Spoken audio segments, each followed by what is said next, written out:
اہل بدعت کی پٹائی کے واقعے کے بعد میں بہت دل گرفتہ ہو چکا تھا، کیونکہ میں نے اس واقعے میں اپنے زمانے کے موجود اپنے کئی جاننے والوں کو دیکھا تھا۔ میری طبیعت بحال کرنے کے لیے صالح مجھے واپس حوض کوثر کی طرف لے گیا تھا۔ وہاں کے پرفضا ماحول میں کچھ وقت تنہائی اور خاموشی میں گزار کر میں بہتر ہو گیا تو وہ دوبارہ مجھے میدان حشر میں لے آیا۔ راستے میں وہ مجھے بتانے لگا کہ جب ہم یہاں نہیں تھے تو اس عرصے میں تمام انبیاء کی شہادت کا عمل پورا ہو گیا، جس کے بعد عمومی حساب کتاب کا مرحلہ شروع ہو چکا تھا۔ اس کا آغاز بھی امت محمدیہ سے ہوا، جس کا بڑا حصہ حساب کتاب سے گزر کر اپنے بارے میں اللہ تعالیٰ کا فیصلہ سن چکا ہے۔ اس کا مطلب یہ ہوا کہ ایک انتہائی اہم موقع پر میں یہاں موجود نہیں تھا۔ ہاں ایسا ہی ہے، لیکن جنت میں جانے کے بعد جب چاہو اس حساب کتاب کی آڈیو ویڈیو ریکارڈنگ دیکھ سکو گے۔ اس نے ہنستے ہوئے میری بات کا جواب دیا۔ مگر بھائی، لائیو مشاہدہ تو لائیو ہی ہوا کرتا ہے۔ میں نے بھی مسکراتے ہوئے اس کی بات کا جواب دیا۔ ایک بڑی دلچسپ چیز جو یہاں ہوئی وہ میں تمہیں بتا دیتا ہوں۔ ہوا یہ کہ جب رسول اللہ صلی اللہ علیہ وسلم کی امت کے مشرکین کو ان کے شرک پر پکڑا گیا تو ان کی ایک بڑی تعداد نے صاف انکار کر دیا کہ وہ کسی شرک میں مبتلا تھے۔ ان انکار کرنے والوں میں بعد کے زمانے کے لوگ ہی نہیں، کفار مکہ بھی تھے جو بتوں کی پوجا کرتے تھے۔ اس کا سبب یہ تھا کہ آج سب نے اپنی آنکھوں سے دیکھ لیا ہے کہ اللہ تعالیٰ کے علاوہ کسی کے ہاتھ میں کچھ نہیں ہے۔ ان لوگوں نے پہل تو اپنی دیوی دیوتاؤں اور بزرگوں کو پکارا اور ان کو تلاش کیا۔ ظاہر ہے کہ نہ کوئی تھا اور نہ کسی نے جواب دینا تھا۔ فرشتے اور صالح بزرگ جنہیں اللہ کو چھوڑ کر پکارا جاتا تھا، انہوں نے تو ان لوگوں کے شرک سے صاف انکار کر دیا تھا۔ اس کے بعد ایک ہی چارہ بچا تھا کہ یہ لوگ اپنے شرک کا صاف انکار کرتے ہیں، مگر ظاہر ہے اس کا کوئی فائدہ نہیں ہوا۔ ایسے تمام مجرموں کے لیے جہنم کا فیصلہ ہو گیا۔ اس وقت کس کا حساب کتاب ہو رہا ہے؟ میں نے دریافت کیا۔ اس وقت تمہارے زمانے کے لوگوں کا نمبر آ چکا ہے، اسی لیے میں تمہیں یہاں لے آیا ہوں۔ تم دیکھ سکتے ہو کہ ایک ایک کر کے لوگ حساب کتاب کے لیے بلائے جا رہے ہیں۔ ہر شخص 2 فرشتوں کے ساتھ بارگاہ الہی میں پیش ہوتا ہے۔ ایک فرشتہ پیچھے پیچھے چلتا ہے اور اپنی نگرانی میں اسے عرش تک پہنچاتا ہے، جبکہ دوسرا فرشتہ بندے کے ساتھ اس کا نامہ اعمال اٹھائے چلتا ہے۔ ان میں سے پیچھے والے فرشتے کو سائق اور نامہ اعمال لے کر ساتھ چلنے والے کو شہید کہا جاتا ہے۔ سائق وہ فرشتہ ہے جو بندے کو حشر کے میدان سے عرش الہی تک پہنچانے کا ذمہ دار ہے، جبکہ شہید اس کے اعمال کی گواہی دیتا ہے۔ یہ وہی 2 فرشتے ہیں جو زندگی بھر انسان کے دائیں اور بائیں سمت موجود رہے۔ دائیں والا نیک اعمال اور بائیں والا بد اعمالیاں لکھتا تھا۔ ان کو قرآن مجید میں کرامن کاتبین کہا گیا تھا۔ مگر یہاں آ کر ان میں سے کون سائق اور کون شہید بنتا ہے؟ میں نے پوچھا۔ اس کا علم اللہ تعالیٰ کو ہے۔ وہی بندے کی پیشی سے قبل کرامن کاتبین کو مطلع کرتے ہیں کہ دونوں میں سے کس کو کیا کرنا ہے۔ ہم وہاں پہنچے تو ایک سرکاری افسر اللہ تعالیٰ کی بارگاہ میں پیش تھا۔ اس سے پوچھا گیا، کیا عمل ہے؟ اس نے لرزتے ہوئے جواب دیا، پروردگار، مجھ سے زندگی میں کچھ غلطیاں ہوئی تھیں، مگر بعد میں نے تیرے لیے بہت عبادت اور ریاضت کی، اپنی زندگی تیرے دین کے لیے وقف کر دی۔ اسی اثنا میں اس کے ساتھ کھڑے فرشتے کو اشارہ ہوا۔ اس نے کہا، پروردگار، اس نے سچ کہا ہے۔ پوچھا گیا، تم ایک سرکاری ملازم تھے، کیا تم نے رشوت لی، لوگوں کو تنگ کر کے ان سے پیسے کھائے، ناجائز طریقے سے قانون سخت کر کے لوگوں کو رشوت دینے کے لیے مجبور کیا؟ اس نے عرض کیا، یہ میں نے کیا تھا، لیکن میں نے توبہ کر لی تھی۔ تو نے توبہ کر لی تھی؟ انتہائی غضبناک آواز میں سوال کیا گیا۔ اس کے منہ سے جواب میں ایک لفظ نہیں نکل سکا۔ فرشتہ آگے بڑھا اور اس نے اس کے نامہ اعمال کو پڑھنا شروع کیا، جس کے مطابق اس نے حرام کی کمائی سے گھر بنایا، اور ساری زندگی اسی گھر میں رہا. انویسٹمنٹ کر کے مال کو خوب بڑھایا، بچوں کو اسی پیسے سے اعلیٰ تعلیم دلوائی، بیوی کو خوب زیورات بنا کر دیے. یہ اس مال سے اپنی موت تک فائدہ اٹھاتا رہا. البتہ زبان سے توبہ ضرور کی تھی اور ریٹائرمنٹ کے بعد داڑھی، ٹوپی، نماز وغیرہ سب شروع کر دی تھی. جیسے ہی فرشتے کا بیان ختم ہوا، حکم ہوا، اس کا نامہ اعمال میزان میں رکھو. دائیں ہاتھ کے فرشتے نے اس کی نیکیاں الگ کر کے میزان عدل میں دائیں طرف رکھ دی اور بائیں ہاتھ کے فرشتے نے اس کی برائیاں بائیں طرف رکھ دی. وہ سرکاری افسر انتہائی بے بسی اور خوف کے ساتھ یہ سب ہوتا دیکھ رہا تھا. فرشتوں نے اپنا کام جیسے ہی ختم کیا، نتیجہ سامنے آ گیا. الٹے ہاتھ کا پلڑا مکمل طور پر جھک گیا تھا. اس نے ظلم و ناانصافی اور رشوت سے جو کچھ حرام کمایا تھا اور لوگوں کے ساتھ جو زیادتیاں کی تھیں، وہ اس کے سارے نیک اعمال پر غالب آ گئیں. یہ دیکھ کر وہ شخص چیخنے چلانے لگا اور رحم کی درخواست کرنے لگا. ارشاد ہوا، جن لوگوں سے تو رشوت لیتا اور انہیں تنگ کرتا تھا، کبھی ان پر تجھے رحم آیا؟ دیکھ تیری کمائی آج تیرے کچھ کام نہ آئی، تیرا انجام جہنم ہے. پھر ایک فرشتے نے اس کا نامہ اعمال اس کے بائیں ہاتھ میں تھما دیا. وہ شخص چیخ چیخ کر کہنے لگا، میں نے اپنے لیے کچھ نہیں کیا، یہ سب میں نے اپنی بیوی بچوں کے لیے کیا تھا. اللہ کے واسطے مجھے چھوڑ دو، میرے بیوی بچوں کو پکڑو. فرشتوں نے جواب دیا، تیرے بیوی بچوں کا حساب بھی ہو جائے گا، پہلے تو چل. پھر دونوں فرشتے اسے مارتے اور گھسیٹتے ہوئے جہنم کی سمت لے گئے. اگلا شخص پولیس کا ایک سینئر افسر تھا. اللہ تعالیٰ نے اسے مخاطب ہی نہیں کیا. اس کے ساتھ آنے والے فرشتے سے پوچھا کہ اس کے نامہ اعمال میں کیا درج ہے. اس کے جواب میں فرشتے نے اس کی ساری زندگی کے جرائم بیان کر دیے، جن میں بے گناہ لوگوں پر ظلم، بعض معصوموں کا قتل، جوئے اور بدکاری کے اڈوں کی سرپرستی، بدکاری اور شراب نوشی، رشوت اور عیاشی جیسے سنگین جرائم شامل تھے. جبکہ نیکیوں میں صرف عید کی وہ نمازیں تھیں جو حالت مجبوری میں حکمرانوں کے ساتھ عیدگاہ میں ادا کی جاتی تھیں. پوچھا گیا، تمہیں اپنی صفائی میں کچھ کہنا ہے؟ اس نے کہا، پروردگار، میرے حالات ہی ایسے تھے، ہر طرف رشوت کا ماحول تھا. میں یہ سب نہیں کرنا چاہتا تھا، مگر افسران کا دباؤ اور ماحول کی جبر کی بنا پر مجبور ہو گیا. انتہائی سخت آواز میں کہا گیا، تو تم مجبور ہو گئے تھے؟ پھر حکم ہوا اس کے ماتحت کام کرنے والے ایک جونیئر افسر کو پیش کیا جائے. تھوڑی ہی دیر میں ایک انتہائی خوش شکل شخص بہت اعلیٰ اور نفیس لباس زیب دھن کیے ہوئے حاضر ہوا. اس سے پوچھا گیا، میرے بندے، تو نے بھی اس شخص کے ساتھ کام کیا تھا، پھر ماحول سے مجبور ہو کر ظلم اور رشوت کا راستہ کیوں اختیار نہیں کیا؟ اس نے جواب دیا، میرے رب، مجھے آج کے دن تیرے حضور پیش ہونے کا اندیشہ تھا، اس لیے میں نے کبھی رشوت نہیں لی. جب ساتھ کام کرنے والوں نے مجھے مجبور کیا تو میں نے صاف انکار کر دیا. میں نے ساری عمر بہت غربت کی زندگی گزاری، لیکن کبھی پیسے لے کر انصاف کا خون نہیں کیا. جواب ملا، ہاں، اسی کا بدلہ ہے کہ تیرے بہت کم عمل کو میں نے بہت زیادہ قبول کیا ہے اور تجھے ہمیشہ رہنے والی جنت کی سرفرازی نصیب کی ہے. پھر دوسرے پولیس والے سے کہا گیا، تیرے پاس انتخاب یہ نہیں تھا کہ تو رشوت، ظلم اور زیادتی کے راستے پر چل کر امیر ہو جائے یا ایماندار بن کر غربت کی زندگی گزارے.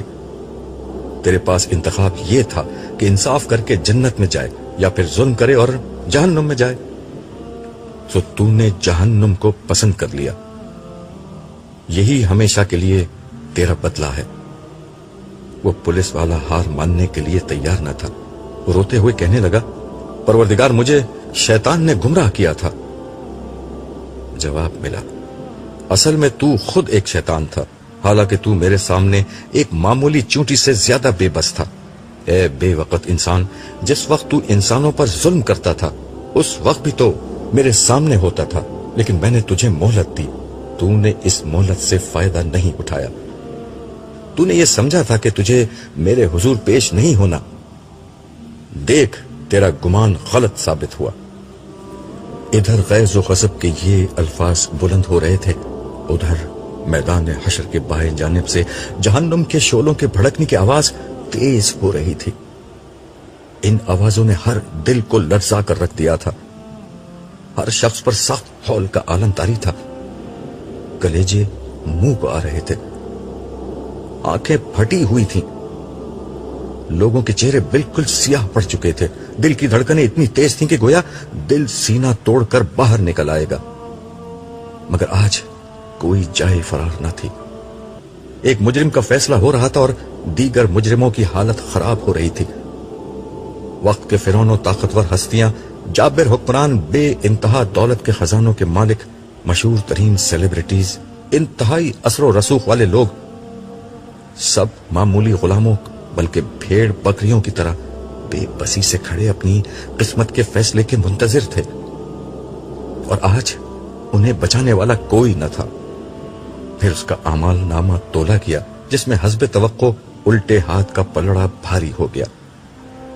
فرشتے نے آگے بڑھ کر نامہ اعمال اس کے بائیں ہاتھ میں تھمانا چاہا، مگر اس نے ڈر کے مارے ہاتھ پیچھے کر لیا. فرشتے کے مقابلے میں اس کی کیا حیثیت تھی؟ فرشتے نے اس کے ہاتھ پیچھے ہی کی سمت باندھ کر ان بندھے ہوئے ہاتھوں میں سے الٹے ہاتھ میں نامہ اعمال تھما دیا.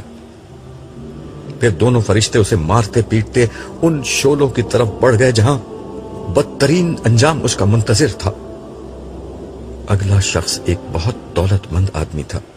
پوچھا گیا، دولت کے خزانے تو پیچھے چھوڑ آئے ہو، یہ بتاؤ کہ مال کیسے کمایا اور کیسے خرچ کیا تھا؟ اس نے جواب دیا، پروردگار میں کاروبار کرتا تھا، اس سے جو مال کمایا وہ غریبوں پر خرچ کیا. فرشتے کو اشارہ ہوا. اس نے تفصیل بیان کرنا شروع کی، جس کے مطابق اس شخص نے زندگی بھر کھربوں روپے کمائے.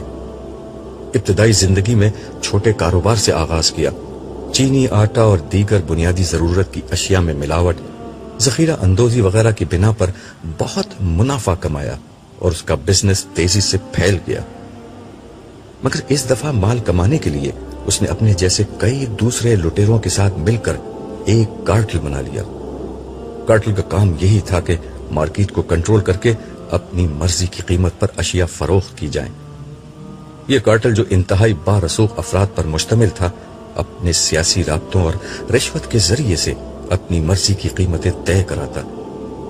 یوں غریب عوام مہنگائی کی چکی میں پستے رہے اور ان کا سرمایہ کروڑوں سے اربوں اور اربوں سے کھربوں میں بدلتا گیا. معاشرے میں اپنا تشخص برقرار رکھنے کے لیے یہ اپنے خزانوں میں سے چند سکے خیرات کرتا اور ڈھیروں واہ واہ کماتا. فرشتے کے بیان کے بعد کچھ کہنے سننے کی گنجائش ختم ہو گئی تھی. مگر یہ سیٹ بہت چالاک شخص تھا. اس نے چیخ چیخ کر کہنا شروع کر دیا کہ یہ سارا بیان بالکل غلط ہے. میں نے کوئی غلط کام نہیں کیا. میں نے ہر چیز قانون کے مطابق کی ہے، مارکیٹ کے تقاضوں کے مطابق کاروبار کیا. میرے خلاف کوئی ثبوت نہیں ہے. یہ فرشتہ جھوٹ بول رہا ہے. وہ مسلسل چیخے جا رہا تھا. آواز آئی، تو تجھے ثبوت چاہیے، وہ بھی مل جائے گا. ان الفاظ کے ساتھ ہی سیٹ کی آواز بند ہو گئی. یکایک اس کے ہاتھ سے آواز آنا شروع ہو گئی. کم و بیش وہی بیان دہرایا گیا جو فرشتے نے دیا تھا.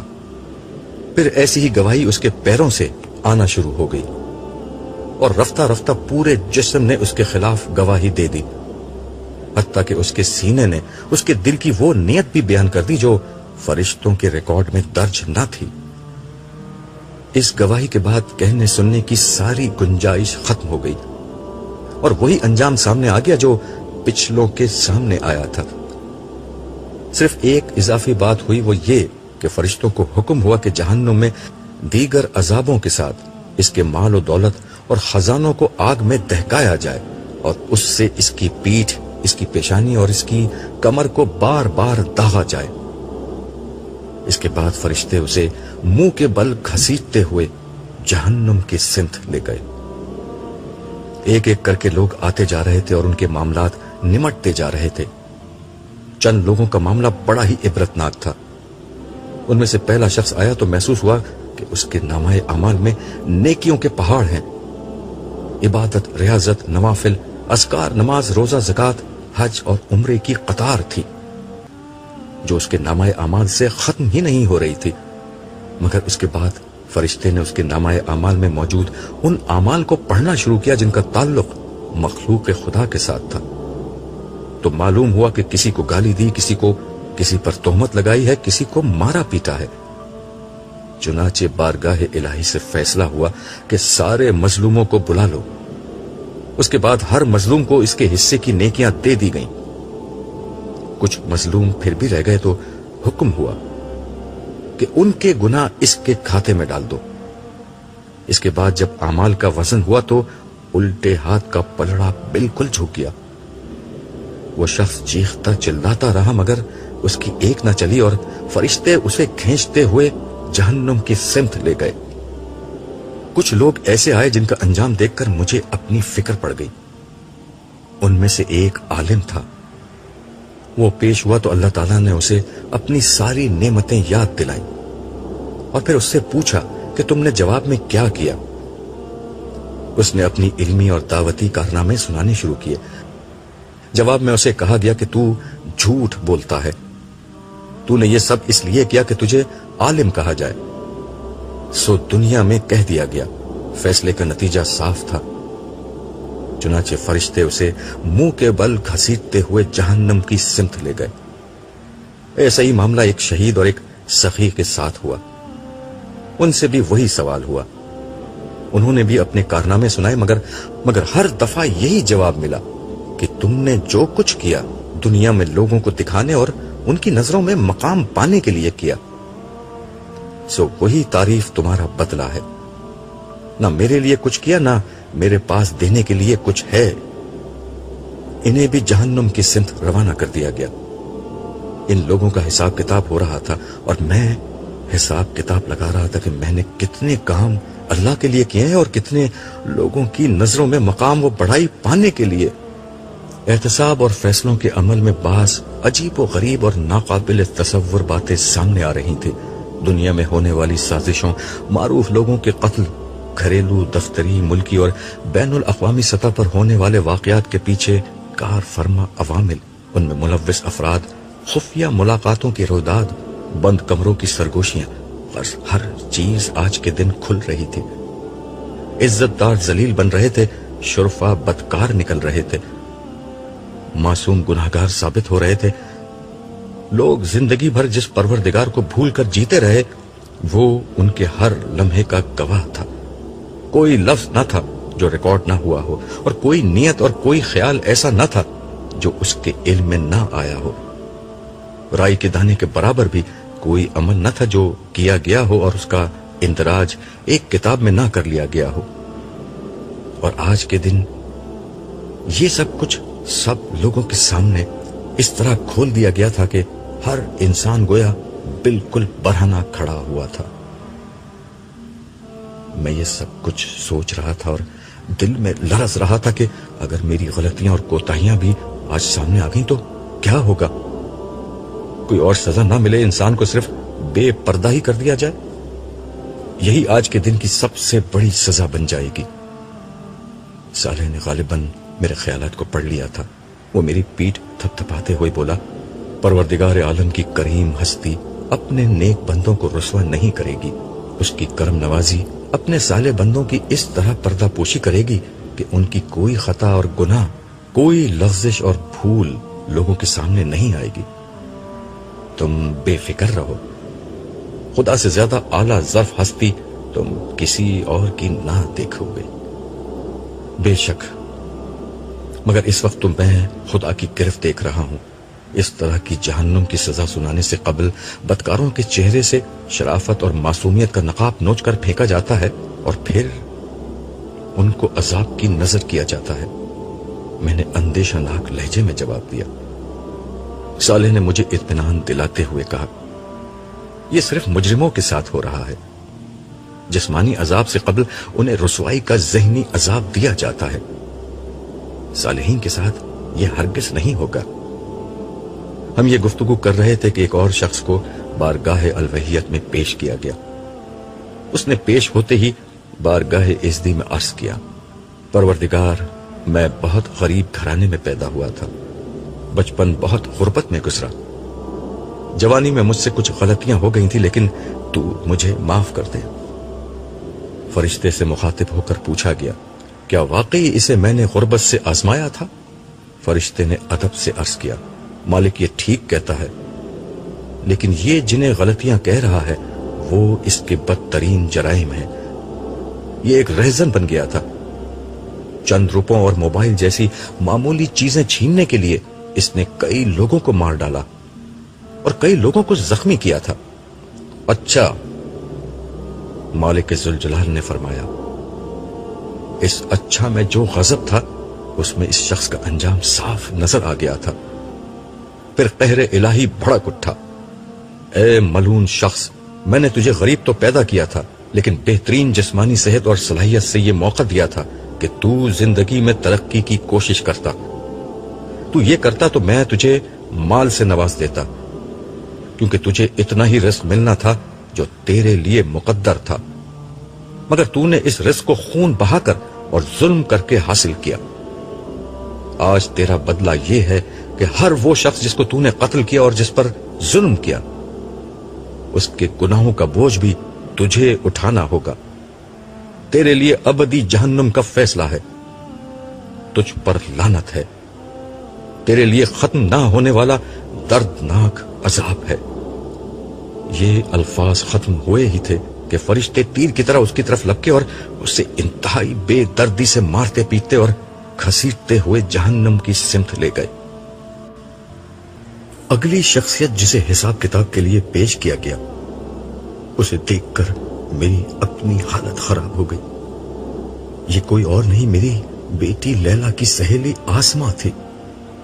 اس کی حالت پہلے سے بھی زیادہ ابتر تھی۔ اسے بارگاہ اودیت میں پیش کیا گیا۔ پہلا سوال ہوا، 5 وقت نماز پڑھی یا نہیں؟ اس کے جواب میں وہ بالکل خاموش کھڑی رہی۔ دوبارہ کہا گیا، کیا تو مفلوج تھی؟ کیا تو خدا کو نہیں مانتی تھی؟ کیا تو خود کو معبود سمجھتی تھی؟ کیا تیرے پاس ہمارے لیے وقت نہیں تھا؟ یا ہمارے سوا کوئی اور تھا جس نے تجھے دنیا بھر کی نعمتیں دی تھیں؟ آسماء کو اپنی صفائی میں پیش کرنے کے لیے الفاظ نہیں مل رہے تھے۔ اس کی جگہ فرشتے نے کہا، پروردگار یہ کہتی تھی کہ خدا کو ہماری نماز کی ضرورت نہیں ہے۔ خوب، اس نے ٹھیک کہا تھا، مگر اب اس کو یہ معلوم ہو گیا ہوگا کہ نماز کی ضرورت ہمیں نہیں، خود اس کو تھی۔ نماز جنت کی کنجی ہے، اس کے بغیر کوئی جنت میں کیسے داخل ہو سکتا ہے؟ اس کے بعد آسماء سے اگلے سوالات شروع ہوئے۔ زندگی کن کاموں میں گزاری؟ جوانی کیسے گزاری؟ مال کہاں سے حاصل کیا؟ کیسے خرچ کیا؟ علم کتنا حاصل کیا؟ اس پر کتنا عمل کیا؟ زکوٰۃ، انسانوں کی مدد، روزہ، حج، یہ اور ان جیسے دیگر سوالات ایک کے بعد ایک کیے جاتے رہے، مگر ہر سوال اس کی ذلت اور رسوائی میں اضافہ کرتا گیا۔ آخرکار آسماء چیخیں مار کر رونے لگی۔ وہ کہنے لگی، پروردگار، میں آج کے دن سے غافل رہی، ساری زندگی جانوروں کی طرح گزاری، عمر بھر دولت، فیشن، دوستیوں، رشتوں اور مزوں میں مشغول رہی، تیری عظمت اور اس دن کی ملاقات کو بھولی رہی۔ میرے رب مجھے معاف کر دے، بس ایک دفعہ مجھے دوبارہ دنیا میں بھیج دے، پھر دیکھ میں ساری زندگی تیری بندگی کروں گی، کبھی نافرمانی نہیں کروں گی، بس مجھے ایک موقع اور دے دے۔ یہ کہہ کر وہ زمین پر گر کر تڑپنے لگی۔ میں تمہیں دوبارہ دنیا میں بھیج دوں تب بھی تم وہی کرو گی، اگر تمہیں ایک موقع اور دے دوں تب بھی تمہارے رویے میں تبدیلی نہیں آئے گی۔